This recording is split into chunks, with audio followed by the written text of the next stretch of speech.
Pernahkah kamu melihat langit malam dan bertanya-tanya rahasia apa yang disimpannya? Kita melihat bintang, planet, dan cahaya akrab bulan kita.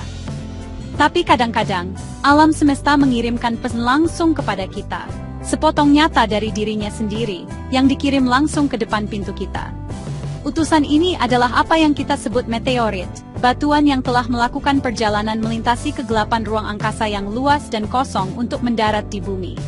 Orang-orang terpesona olehnya bukan hanya karena langka, tetapi karena mereka adalah kapsul waktu.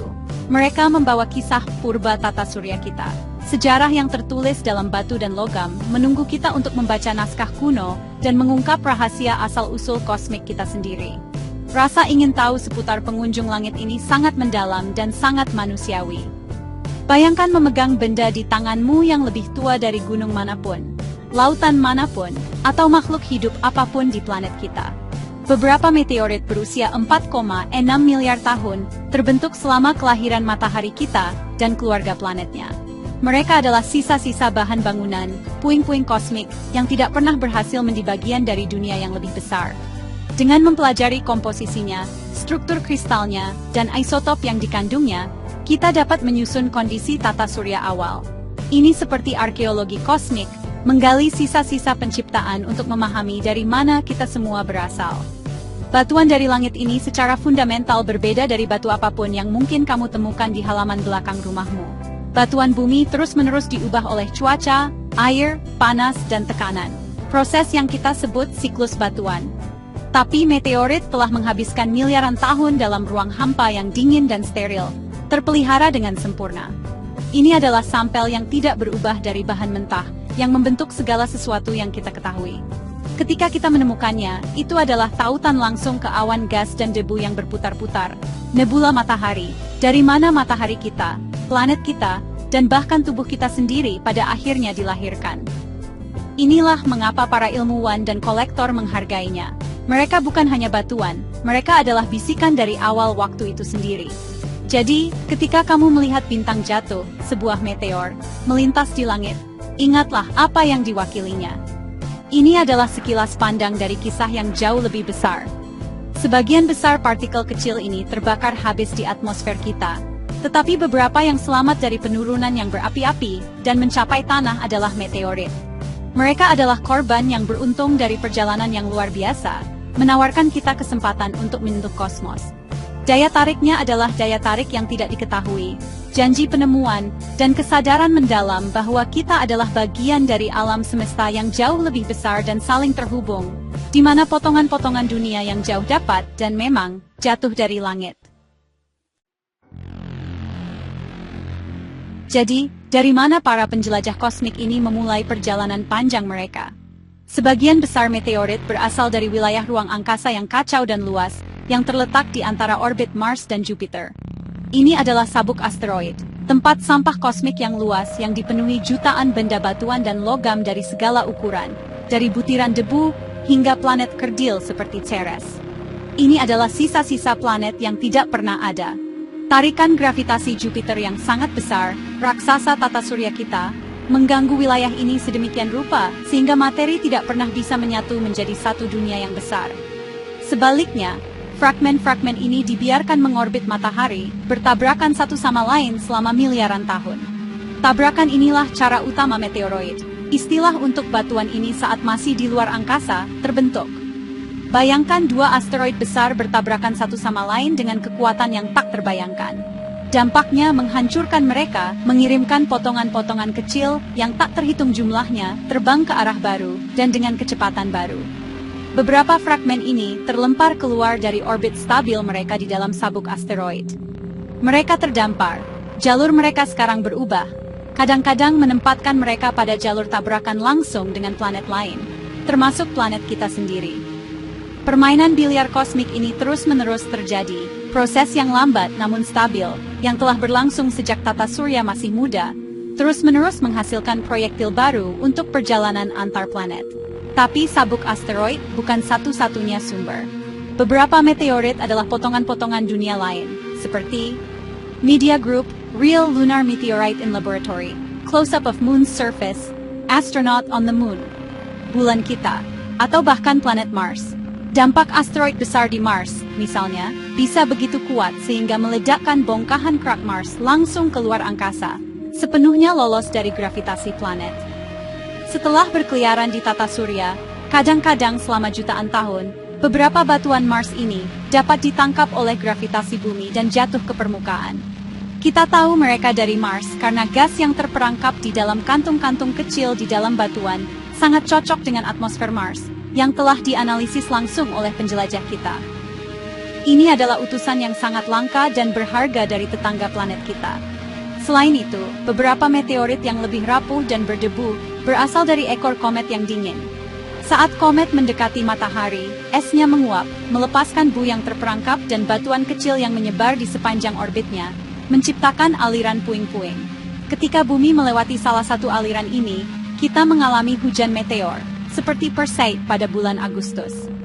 Meskipun sebagian besar partikel ini kecil dan terbakar sebagai meteor, mereka masih merupakan jenis materi kosmik yang mencapai planet kita. Pembentukan meteorit, oleh karena itu, bukanlah satu peristiwa tunggal, tetapi proses kosmik yang berkelanjutan. Kisah tabrakan dahsyat, lontaran planet, dan peluruhan lambat pengembara es di tata surya kita. Setelah sepotong asteroid atau planet lain pecah dan dikirim pada lintasan baru, perjalanan epiknya menuju bumi dimulai. Ini bukan perjalanan yang cepat. Ruang di antara planet-planet sangat luas, dan meteoroid ini melakukan perjalanan selama jutaan, kadang-kadang puluhan juta, tahun, sebelum jalurnya kebetulan berpotongan dengan jalur kita. Mereka melayang melalui ruang hampa yang sunyi, mengorbit matahari seperti halnya planet-planet V, tetapi seringkali pada jalur yang lebih elips atau miring. Selama perjalanan panjang ini, mereka dibombardir oleh sinar kosmik, partikel berenergi tinggi yang mengalir dari matahari dan supernova yang jauh.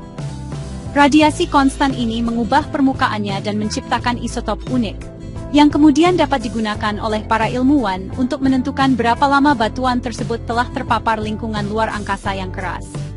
Gaya yang membimbing mereka adalah gravitasi.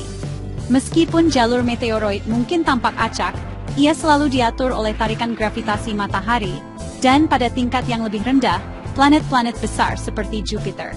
Perlintasan dekat oleh sebuah planet dapat bertindak seperti ketapel gravitasi, melemparkan meteoroid ke orbit yang sama sekali baru. Ini adalah tarian kosmik yang lambat dan kebetulan. Meteoroid mungkin mengelilingi matahari ribuan kali sebelum terdorong ke orbit yang memotong bumi. Planet kita adalah target kecil di tata surya yang luas. Jadi kemungkinan satu batuan menabrak kita sangat kecil. Namun karena ada begitu banyak benda ini, dampak tidak dapat dihindari dan terjadi terus-menerus. Saat meteoroid akhirnya mendekati bumi, gravitasi planet kita sendiri mengambil alih. Batuan yang telah bergerak dengan kecepatan banyak kilometer per detik, mulai berakselerasi saat ditarik mendekat. Bayangkan seperti bola yang menggelinding menuruni bukit yang sangat panjang dan landai, yang tiba-tiba menjadi jauh lebih curam di bagian paling akhir. Kecepatannya meningkat secara dramatis saat ditarik ke dalam sumur gravitasi bumi. Pada titik ini, nasibnya sudah ditentukan. Ia tidak lagi hanya objek yang mengorbit matahari, ia sekarang berada di jalur tabrakan langsung dengan atmosfer kita. Perjalanan melalui kehampaan ruang angkasa yang nyaris total telah berakhir, dan bagian paling dramatis dan dahsyat dari perjalanannya akan segera dimulai. Perjalanan panjang dan sunyi ini merupakan bagian penting dari kisah meteorit. Ini adalah bukti skala dan garis waktu kosmos. Batuan yang mendarat di bumi hari ini mungkin telah terlepas dari asteroid ketika dinosaurus masih berkeliaran di planet ini, atau bahkan jauh sebelum itu. Ia telah menjadi saksi bisu sejarah tata surya, melayang melewati planet-planet, bertahan dari radiasi matahari, dan nyaris menghindari tabrakan lain. Perjalanannya adalah kisah kesabaran dan probabilitas kosmik, peluang satu dari miliaran yang berakhir dengan kedatangan yang berapi-api di dunia yang penuh kehidupan, dunia yang akhirnya akan memberinya nama dan rumah. Transisi dari penjelajah yang sunyi di luar angkasa menjadi bola api yang menyala di langit kita sangat tiba-tiba dan dahsyat. Saat meteoroid, yang kini bergerak dengan kecepatan antara 11 dan 72 km per detik, menabrak lapisan atas atmosfer bumi, ia menghadapi gesekan untuk pertama kalinya. Udara di depan batuan tidak dapat menyingkir cukup cepat. menyebabkan ia menjadi terkompresi dan memanas hingga ribuan derajat Celcius. Panas yang intens ini menyebabkan permukaan batuan meleleh dan menguap, menciptakan garis cahaya yang cemerlang. Inilah yang kita sebut meteor, atau bintang jatuh. Warna-warna cerah yang kadang-kadang kita lihat disebabkan oleh unsur-unsur kimia yang berbeda dalam batuan dan udara di sekitarnya yang terbakar. Sebagian besar meteoroid cukup kecil, seringkali tidak lebih besar dari sebutir pasir atau kerikil, dan mereka menguap sepenuhnya tinggi di atmosfer. Namun, jika objek aslinya cukup besar, mungkin seukuran bola basket atau lebih besar, ia dapat bertahan dari cobaan yang berapi-api ini. Saat ia jatuh lebih dalam, tekanan yang sangat besar dapat menyebabkan batuan pecah, menciptakan hujan fragmen yang lebih kecil.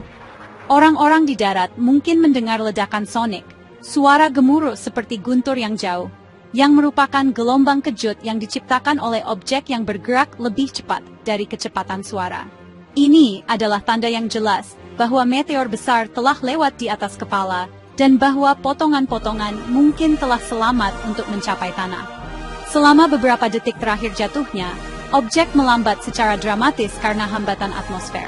Proses ablasi yang berapi-api berhenti, dan permukaan yang meleleh mendingin dan mengeras membentuk kerak gelap dan berkaca-kaca yang dikenal sebagai kerak fusi.